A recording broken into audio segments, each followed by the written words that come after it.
What's the next step?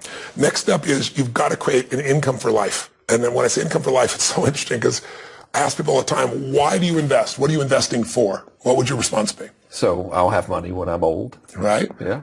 So some people say, so I'll have money when old. Some people say, so I can grow my assets. Some people say, so they tell me all kinds of things. There's only one reason to invest: income. You can have all these companies, but eventually you have to convert that to income to be able to live a great life. The final purpose of all investing is income. And most of us don't know that anymore because all of the marketing machines, large banks, if you were taking income, it's no longer in their account. So it's bad. So it takes it away from them. So one of the things that I looked at was, I started looking around, and most people know the power of life insurance, right? Don't like it, but I want to make sure if something happens to me, my family's taken care of. But what if you live? And here's what's crazy. The number one fear amongst baby boomers is not death. Death is a far number two, way down the list, number two percentage-wise. Number one is running out of money before they die, having a life where they don't have income. And it's going to happen, according to all the statistics, to about 75% of the population, right? It's mind-boggling. So what do I do without any income? That's why you see people now in their 70s as greeters at Walmart. You know, it's just they got to figure out what to do because they never figured this stuff out in the beginning.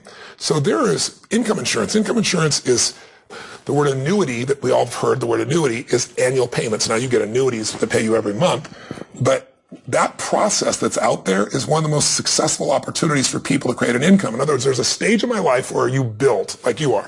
You're grow, and you're going up the mountain. You're saving, you're investing, and you're building it to a giant critical mass, to a jackpot. When you get to the top of the mountain, there's going to be a stage where you're not going to want to work.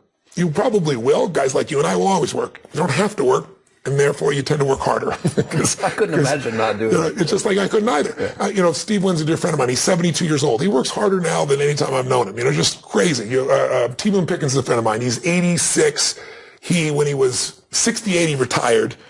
He's a billionaire. He's made more money after coming out of retirement in the last 15 years than he did in the first 68 years, and he's having the time of his life, right? But you want to know you don't have to work. So when you get to that peak where you have enough money, now you want to be able to ski down the mountain, enjoy your time with your family, do whatever you want to do, give your time, your energy, your capital, do whatever you want to do. That phase you need income for. And most people aren't planning for income.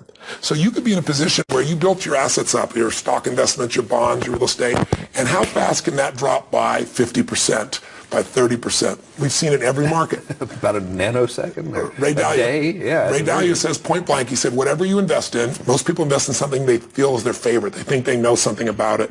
So he said, you're a real estate guy, you put all your money in real estate. And then you put all your money in stocks, or you put it into commodities, or whatever. He said, whatever investment you invest in, he said, mark my words, in your lifetime, there will be a day that category will go down 50 to 70%. He said, so the only way you protect against that is asset allocation, spreading out against many different baskets, not one. And the other way is you create an insurance policy that says, I'm guaranteed a certain income for life. So what you do is you take a percentage of your earning and you put it in an environment where it grows. And the only problem with that is, I heard annuities, and I was like, annuity maybe is the most negative word. I was like, but here's what an annuity is.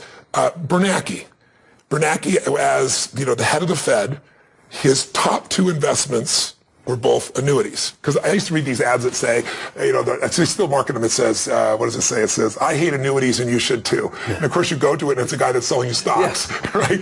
And he says, annuities, they have all these fees, and he's right. There's tons of horrible annuities, just like there's tons of negative mutual funds. There's tons of people who got fees everywhere. They take it every year. And the annuity side, there's a commission paid to a guy. He gets paid once. So I want to be really clear. Annuities aren't a great product. Like mutual funds aren't a great product. The right annuity, the right investment is the right one. And that means you've got to be able to strip out all the crazy fees. You got to know what you're getting. For most people, that's complex.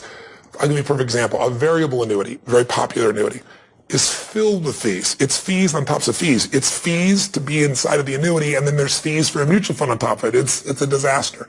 But there are types of annuities, like, done properly, like these hybrid annuities, they call them, where it's tied to an index, meaning a stock market index. So here's how it works. You get the upside without the downside. If the stock market goes up, you get a percentage of that growth.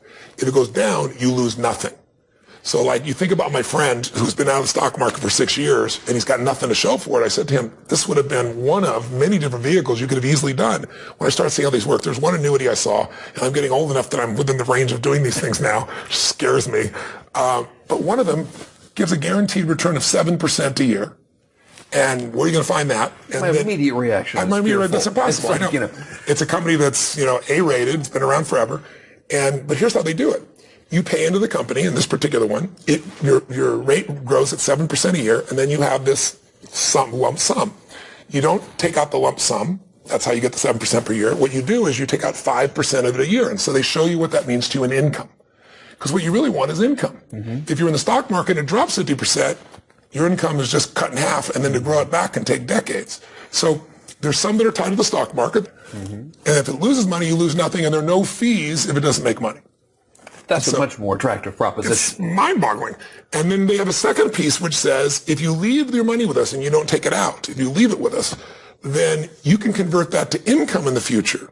And we can show you how much that would be worth in the future at different stages. So you're able to have something to plan with. So I'm talking about a subject that's really complex. I'm realizing I'm trying to explain this in a few minutes. I haven't tried to do it verbally. I do it in the book really step by step. But take it this way.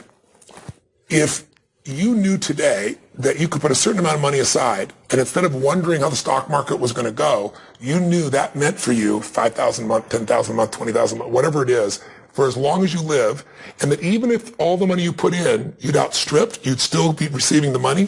That's what you get in these types of income insurance plans. And the way they do it is, some people live very long. Today, people used to, Social Security was developed, 1920s, 1930s, right, under Roosevelt. 65 years old is when you're supposed to get it. Well, the average life span was 62 then. Yeah. So it was for the outliers that were being taken care of. And it was to make sure in your older years, 3 or 4 or 5 years of retirement, you'd have some money, be able to live your life, be with your family. Well, today, people living, 85 years. So at 65, they've got 20 years of retirement and they have no plan. And that's the average person, right? If you're married, one of the 2 people in your marriage, there's an 80% chance they'll live to 92 years old. So we're living longer and longer, and technology is just being started to really be brought to it. And yet we work for 30 or 40 years, and then we're supposed to have enough money for 30 years or 20 years. Most people don't have it. So these types of programs that I explain in here step by step, these programs can give you the income for life so you don't have to ever run out of money.